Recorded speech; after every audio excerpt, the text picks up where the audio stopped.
오늘 가정의 달 첫 주일에 하나님 앞에 예배하면서 우리 가정을 세우신 분이 하나님이시다, 이런 고백을 가지고 예배할 수 있길 바랍니다.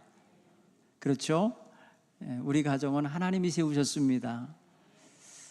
그러므로 하나님의 은혜 가운데 살아가야 하겠고, 하나님이 우리 가정을 통해서 영광 받으시도록 살아가야 될 줄 믿습니다. 우리는 먼저 우리가 가정을 만들어낸 게 아니고 하나님의 섭리 안에서 가정을 세워주셨다는 고백을 가지고 시작할 때, 우리 마음에 우리가 능력이 있고 우리가 지혜가 있고 우리가 모든 것을 다 할 줄 알아서가 아니라는 것을 고백할 수 있게 되기를 바랍니다. 특별히 우리의 삶은 한순간도 우리의 지식과 능력으로 살아낼 수가 없어요. 하나님의 절대적인 보호하심과 인도하심이 있어야 살 수 있어요. 그거를 우리 가정의 기초가 되는 부모들이 먼저 고백할 수 있게 되기를 바랍니다. 우리 자녀들에게 있어서 가정이란 엄마 아빠예요. 어머니 아버지가 사실은 자녀들에게는 가정이에요. 그냥, 그렇죠? 엄마 아빠 없는 가정은 생각도 못합니다. 물론 부모가 되어 있는 입장에서 가정은 부모님과 자녀들과 그리고 주어진 모든 삶의 조건을 다 갖추어져 있는 그런 공동체를 생각하겠지만, 애들 입장에서는 가정은 그냥 엄마 아빠야. 엄마 아빠가 안전해야 돼. 엄마 아빠가 행복하셔야 돼. 그리고 엄마 아빠가 따뜻해야 되고 엄마 아빠가 아프지 말아야 돼. 그게 애들의 입장에서는 그게 든든한 가정의 모습일 것입니다.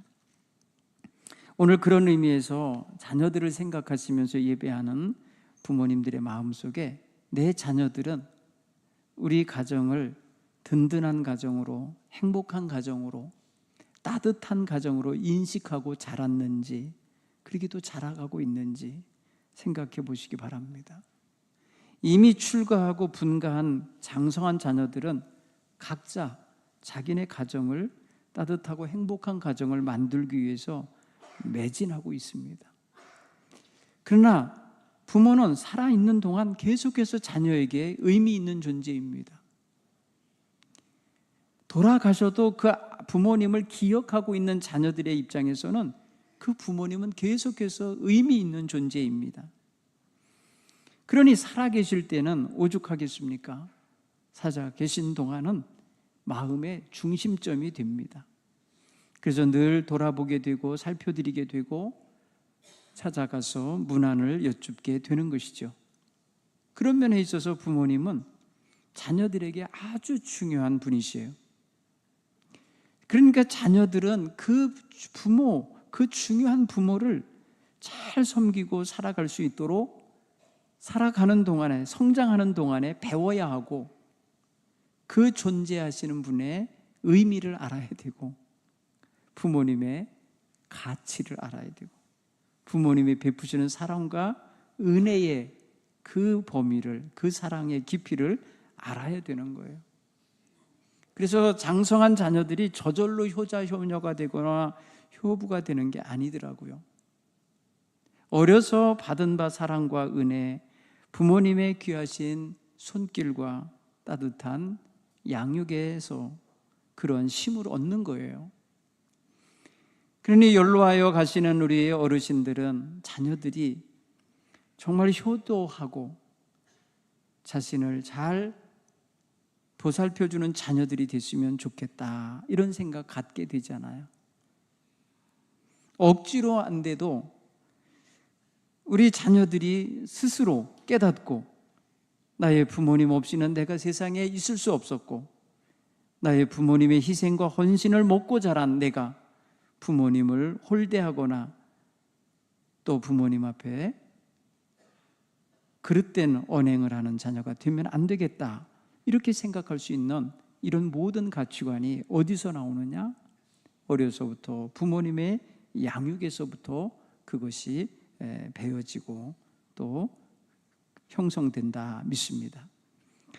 오늘 그런 면에 있어서 우리 가정을 세우신 분이 하나님이라고 우리가 고백했으니까 우리 가정의 기본적인 목표, 기본적인 방향은 하나님을 따라서 하나님을 기쁘시게 하는 데 있다. 하나님을 기쁘시게 하는 데 두어야 합니다.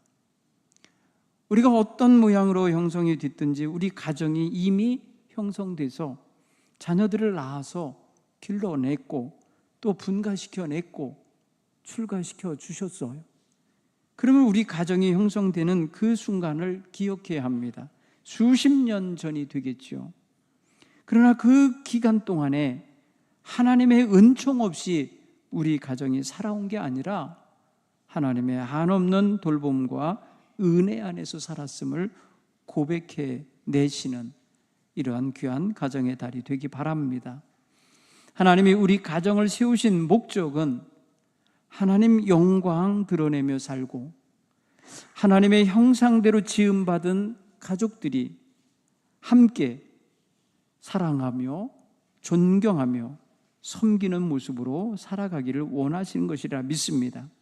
그 근간이 되는 부부, 남자와 여자가 만나 이루어낸 부부가 그 귀한 가정의 기틀이 되고 바탕이 되셔서 가족 모두가 하나님을 기쁘시게 하는 삶의 모습을 갖추도록 이끌어 가야 하는 거죠.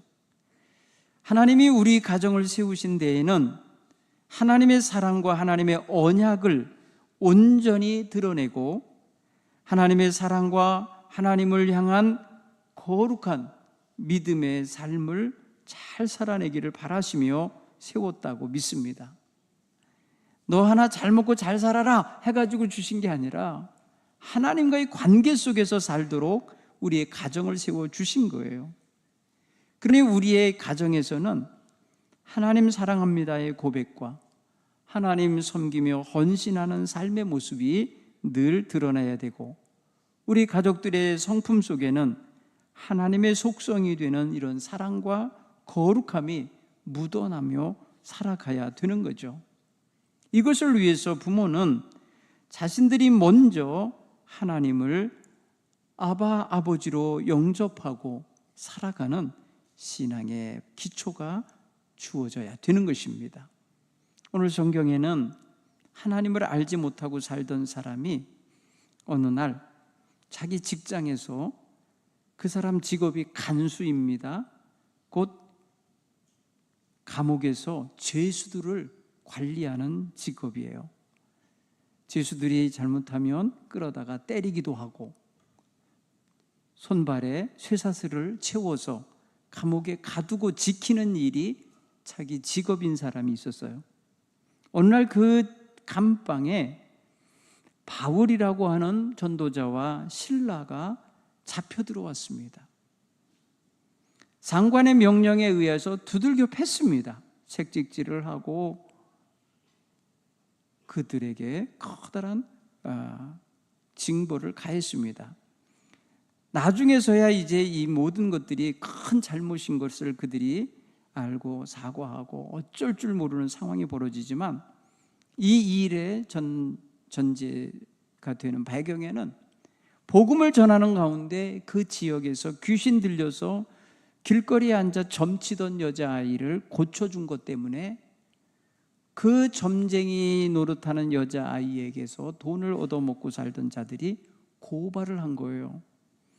이유는 자기들이 이용해 먹는 귀신 들린 여자아이를 고쳐줬다는 이유가 아니에요. 자신들이 들을 수 없고 자신들이 믿을 수 없고 자신들이 받을 수 없는 이상한 소식을 갖다 전하면서 사람들을 선동하게 하고 있다고 고발한 거예요. 그래서 그 사람들은 이렇게 말해요. 로마 사람인 우리가 받지도 못하고 행하지도 못할 풍속을 전하고 있는 자들이다. 그래서 이 유대인들이 이 성을 지금 심히 요란하게 하고 있다. 그러니까 자기네 성읍을 요란스럽게 만드는 정말 이상한 풍속을 전하는 자들로 고발한 거예요. 그래서 감옥에 잡혀와서 옷이 찢어지도록 벗기고 매로다 두들겨 팬 거예요. 그리고 나서 이 감옥에 가둔 거예요. 그러니까 이 간수는 낮에 무슨 일이 있었는지 알아요.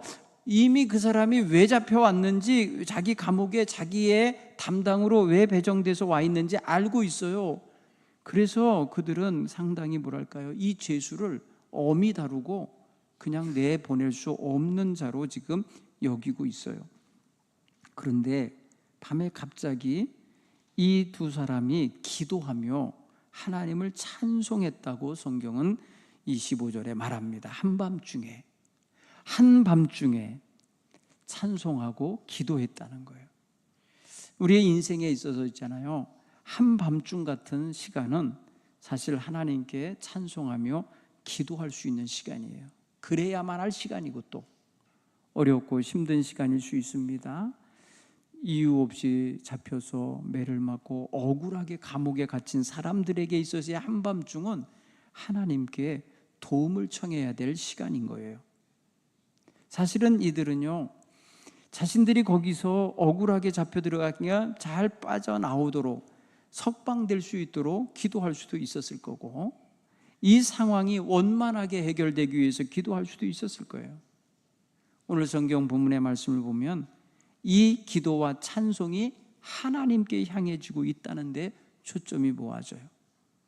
마치 하나님께서는 이 기도와 찬송을 받으신 것처럼 큰 지진이 나게 하셨어요. 여러분, 지진이 나는 자리가 있죠. 우리가 지진 때가 있는데 무슨 판과 무슨 판이 이렇게 만나는 지점에서 지진이 난다고 그래요. 근데 이 빌립보 지역에서 지금 큰 지진이 나서 옥토가 움직이고 문이 다 열리고, 게다가 지진이 난 거하고 사람 손에 매여 있는 이 쇠사슬 착고가 무슨 관계가 있다고 이게 풀어집니까?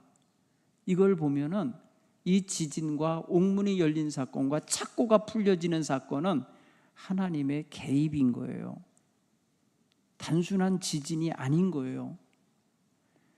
그런 면에서 생각할 때에 간수는 자다 말고 깨워서 옥문이 열린 것을 보고 죄수들이 도망간 줄 알고 이제 나는 죽었구나 싶으니까 자기 스스로 칼을 빼서 자살을 하려고 그랬어요. 여러분, 간수의 책임은 죄수를 지키는 거예요. 죄수를 놓치면 자기가 죽임당해요. 아주 모진 고문 속에 죽게 되니까 이거 굉장히 심각한 사태가 벌어졌다 판단하고 죽으려고 그랬어요. 자결을 하려고 자기 칼을 빼갖고. 그때 사도 바울이 큰 소리로 말하죠. 네 몸을 상하게 하지 마라. 우리가 다 여기 있노라. 우리가 옥문이 열리고 착고가 풀려 있고 다 열려져 있어도 우리가 도망가지 않고 여기 있다. 당당하게 지금 우리가 여기 있는 것을 보여주는 거예요. 그랬을 때 이는 더 큰 두려움을 느낍니다. 간수는 지금 등불을 달라고 하여서 등불을 밝혀 들고 감옥으로 뛰어 들어가 봤어요. 보니까 사람들이 그대로 앉아 있어요. 그러니 더욱 무서워 떨며 그 앞에 엎드렸습니다. 여러분, 여기 성경 29절에 보면은 무서워 떨며 엎드렸다라고 해요. 무서워 떨며 엎드리는 상황은 이 간수 입장에서는 여기 있는 이 두 분은 범상한 사람이 아니고 일반적인 사람이 아니구나를 깨달은 거예요. 그래서 신적인 존재로 보는 거예요. 왜? 감옥문을 열어버리고 착고가 풀어지게 하고 지진이 나서 옥토가 흔들리는 이 기가 막힌 일을 이루는 사람들이면 엄청난 사람들로 보는 거죠. 그래서 그 앞에 발발 떨면서 엎드린 거예요. 그래서 자기가 이 신들을, 신적인 존재, 이런 분들을 노엽게 했으니 어떻게 하면 살아날 수 있을까 싶으니까 내가 어떻게 하면 구원을 받으리까 하며 묻고 있습니다. 그때 이 사도 바울은 그에게 복음을 전합니다. 주 예수를 믿으라. 그리하면 너와 내 집이 구원을 받으리라. 이 사람의 인생에 전혀 없었던 것, 이 사람의 인생에 전혀 관심도 없었고 이전에 끼어들어 있는 아무것도 없는 그런 상황에 그 사람에게 지금 예수를 믿으라고, 예수에 대한 믿음을 가질 것을 명하는 거예요. 그럴 때에 구원이 너와 내 집에 이를 거라 선포합니다. 사랑하는 성도 여러분, 예수를 믿는 것이 구원받는 길임을 믿습니까? 오늘 우리는 이 믿음을 갖고 살잖아요. 이게 복입니다. 우리의 가정이 가장 강력한 힘을 가질 수 있는 자리는 바로 이 지점이에요. 우리가 지금 예수를 믿고 있는 거, 예수를 믿고 구원을 받은 것이 바로 우리 가정의 가장 귀한 터전이 되는 것이고, 모든 복의 근원이 확보되어 있음을 깨닫길 바랍니다. 오늘 사도 바울은 지금 감옥에서 죄수들을 다루며 살아가는 이 불쌍한 영혼에게 예수의 빛을 전한 거예요. 이 캄캄한 지하 감옥에서 죄수들을 상대하며 사는 인생, 하루하루 떨어지는 월급 받는 거 그걸로 살아가던 인생에게 전혀 생각도 못했던, 전혀 알지도 못했던 예수를 전하게 된 거예요. 그래서 그의 인생이 달라지게 됩니다. 여러분, 오늘 성경 본문의 말씀을 보면요, 이 사람만이 아니라 그 집에 있는 모든 사람에게 주의 말씀이 전해지는 걸 보게 돼요. 32절에 보면은 주의 말씀을 그 사람과 그 집에 있는 모든 사람에게 전하더라. 그 밤, 그 시각에, 굉장히 중요한 단어였어요. 한밤중에라는 단어와 함께 그 밤, 그 시간에 간수가 그들을 데려다가 그 맞은 자리를 씻어주고 자기와 온 가족이 다 세례를 받았다는 거예요. 여러분, 세례가 누구에게 베풀어지는 겁니까? 세례는 예수 믿는 자에게 주어지는 특권이에요. 그 밤에 그와 그의 온 집, 온 가족이 다 세례를 받았다는 거예요. 그리고 그들을 위하여 잔치를 베풀어 줍니다. 자기 집에 올라가서 음식을 차려주고 그와 온 집안이 하나님을 믿음으로 크게 기뻐하니라. 차원 다른 기쁨이 그 가정에 임하게 된 거예요. 사랑하는 성도 여러분, 우리들의 가정의 변화와 우리들의 가정의 놀라운 이 터닝 포인트, 새로 바뀌어지는 계기는 바로 여기 있어요. 하나님을 믿음으로. 여러분, 아까 여기서 주 예수를 믿으라, 예수를 믿으라고 한 것과 이 가정이 결국에는 모든 말씀을 다 들었습니다. 32절에. 그리고 나서 34절에 보니 하나님을 믿음으로, 이렇게 예수를 믿음으로 말미암아 하나님을 믿는 단계까지 간 거예요. 결국은 뭐예요? 예수님은 하나님이 보내신 구원자시잖아요. 그러니까 어떻게 하여야 구원을 받으리까 할 때에 예수를 믿으라고 전한 것이고, 예수를 믿게 된 그 사람에게 예수가 누군지를 전한 거고요. 그 말, 주의 말씀을 전했어요. 그리고 예수님이 오셔서 하시는 일이 뭔지를 전했을 거예요. 그러니까 결국은 그들이 죄를 고백하고 회개하며 세례를 받게 된 거죠. 그러고 나니까 그들이 믿는 대상은 하나님이 된 거예요. 예수님을 보내신 하나님. 그 하나님을 믿음에 그 가정이 크게 기뻐하니라. 큰 새로운 기쁨이 그 가정에 임하게 된 것입니다. 사랑하는 성도 여러분, 제가 서두에서도 우리 자녀들에게 있어서 가정은 부모라고 그랬어요. 부모 그 자체가 가정이에요. 그 부모님이 예수를 믿고 그 부모님이 하나님을 믿음으로 말미암은 차원 높은 기쁨을 갖고 사는 부모라면 그 부모 밑에서 사는 자녀들은 행복한 것이에요. 내 어머니 아버지가 신령한 기쁨을 갖고 사는 사람이에요. 하늘에서 내리는 참된 은혜를 맛보고 하나님이 주신 놀라운 사랑을 경험하면서 얻는 그 놀라운 기쁨 속에 있는 분이니 그 자녀들은 너무나도 놀라운 은혜를 얻게 되시는 거예요. 사랑하는 성도 여러분, 오늘 우리는 우리 자녀들에게 얼마나 복된 부모인지를 생각해 보시기 바랍니다. 여러분, 온갖 세상에 찌든 것에 그냥 죄악에 물들어 사는 부모가 얼마나 많습니까? 그리고 자식들도 그거 그냥 죄인지도 모르고 그대로 답습하면서 따라가 사는 사람이 얼마나 많아요. 오늘 우리들의 가정에 정말 하나님만을 섬기는, 하나님을 경외하며 하나님 앞에 온전하려고 노력하고 하나님 앞에 진실한 모습으로 그를 섬기는 모습으로 살아가는 이 모습이 부모와 가졌고 자녀들에게 전수되어 있다면 이게 바로 복인 것입니다. 여러분, 돈이 조금 모자라도 괜찮아요. 돈은 조금 부족하면 땀 흘리고 수고해서 채우면서 살아가면 돼요. 여러분, 조금 더 있다고 해서 그 조금 더 있는 돈이 여러분의 인생을 크게 행복하게 하진 않아요. 그날 우리는 하나님의 은혜 속에서 모자람 없이 살게 하시는 복을 누리시면 돼요. 다만 중요한 것은 하나님 그분을 알고 살고 그분을 믿고 살고 그 하나님의 은총 속에 사는 것이 복인 것입니다. 우리 사랑하는 성도 여러분, 세상을 내 힘으로 다 살아낸다 한들 얼마나 멋지게 살겠습니까? 그렇지 못해요. 우리는 너무나도 부족한 인생들입니다. 이 부족한 인생들이 만들어낸 가정, 소중한 줄도 모르고 깨트리고 망가뜨리는 사람이 얼마나 많이 있습니까? 가정을 망가뜨리는 사람들이 무슨 가정의 소중함을 아는 겁니까?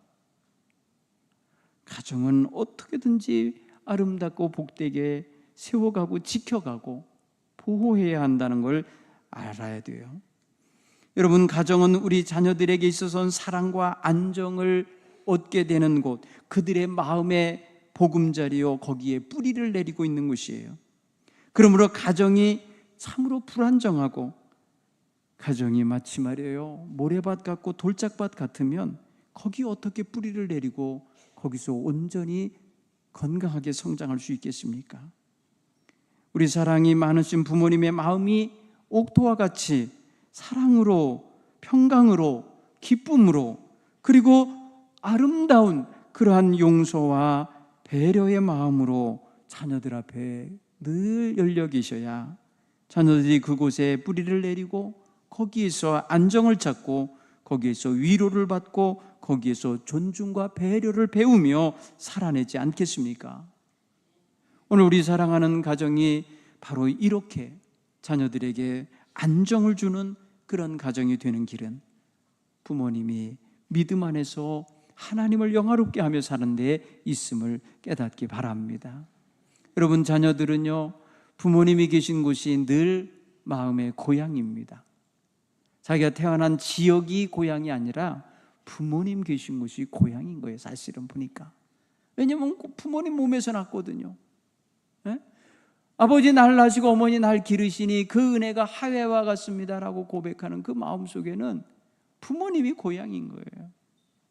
그래서 부모님이 부산 살시다가 서울 오시면 서울이 내 고향처럼 느껴지는 거예요. 왜? 어머니 아버지가 거기 계시니까 그리로 찾아가는 거예요. 그러니 결국은 자녀들의 소속감과 정체성이 향하는 거, 거기 뭐랄까요, 근거지가 되는 곳은 어머니 아버지셔요. 그러니까 어머니 아버지가 어디에 근거를 두고 사는 분이냐? 하나님을 믿는 믿음의 근거를 두고 살아요. 그러니까 하나님께 소속돼 있어요. 그럼 나도 어머니 아버지와 함께 하나님의 줄거리 속에 있음을 깨닫게 되는 이러한 은혜가 이제 자녀들에게도 임하게 되는 거예요. 사랑하는 성도 여러분, 자녀들이 가정에서 내가 누군가를 깨닫고 내가 어떻게 살아야 할 존재인가를 알고 내가 어떤 삶의 형식으로 살아갈까를 생각할 수 있는 힘은 바로 부모님에 의하여 주어지게 돼요. 부모님이 어떤 가치관을 자녀에게 주느냐, 어떤 가치관으로 자녀들을 살도록 안내하고 지도하느냐에 따라서 내 자녀들이 그렇게 되는 거라고 봐요. 그러니까 자녀들이 빗나가 있거나 자녀들이 어떤 문제성을 드러낸다면 그건 다 부모 책임인 거예요. 걔가 뱃속에서 나올 때부터 그런 방향을 잡은 게 아니에요. 성장하는 과정에서 그렇게 된 거예요. 그래서 문제의 아이 뒤에는 문제의 부모가 있다는 거예요. 문제 아이 뒤에 있는 문제의 부모, 심각한 거예요. 아이들이 부모를 고칠 수 없어요. 아이들은 환경 그 자체가 되는 어머니 아버지에 의해 절대적인 영향을 받는 존재예요. 그렇기 때문에 어떤 문제성이 드러나고 어떤 위기를 바라는 이런 아이들의 이면에는 그래서 건강하지 못한 부모들이 있는 걸 알게 돼요. 따라서 오늘 우리 사랑하는 성도 여러분, 우리들의 가정에는 정말 부모님이 건강하고 영적으로 바로 되어 있고 가치관이 바로 정립되어 있고 그렇게 하나님과 관계 속에서 온전히 살아가는 부모님들이 늘 자리 잡고 계셔야 할 줄 믿습니다. 부모가 불안정하면 자녀들도 불안해합니다. 부모가 늘 안정을 찾고 계셔야 돼요. 그게 바로 우리는 믿음으로 지켜낼 수 있는 거예요. 우리 가정들은 바로 하나님을 중심으로 살아가는 데서 우리의 삶의 안정을 찾을 수가 있는 것입니다. 그런 면에서 오늘 우리 사랑하는 성도 여러분, 하나님만 잘 섬기는 부모로서 가정 그 자체가 되시길 간절히 축원합니다. 이 시대의 위기에 처한 우리들의 가정의 현실들 있습니다. 이 사회는 정말 치유할 능력이 없어요. 정말 이 사회는 지금요 엉망이 되어 가고 있는데 이거를 사회 자체가 자정 능력이 떨어집니다. 여러분, 가정을 위협하는 수많은 요소들이 뭔지 아시죠? 여러분, 이 사회의 황금만능주의의 이 물질 중심의 가치관들이 가정을 굉장히 많이 위협합니다. 개인주의와 이기주의도 가정을 많이 망가뜨리는 요소 가운데 하나예요. 자아 실현을 우선시하다 보니까 기초 공동체가 되는 가정마저도 자기에게 짐이 되고 자기의 어떤 만족에 방해물이 되면 단호하게 버리려고 그래요. 심각한 거죠.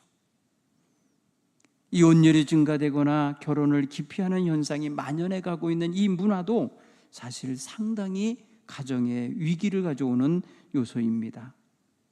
갈등 조정 능력도 부족합니다. 인내심도 부족합니다. 또 결혼이나 출산에 대한 부정적인 인식이 증가하고 있어요.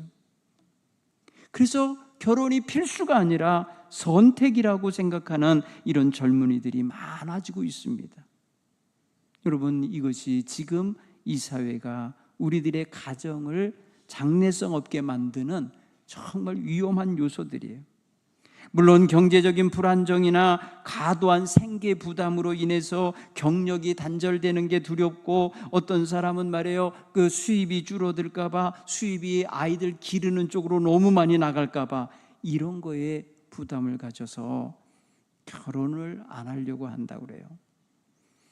그런가 하면 결혼한 가정도 부부 갈등이나 양육 시스템에 있어서 한 사람에게 너무 과중하게 맡겨지니까 힘들어한다는 거예요.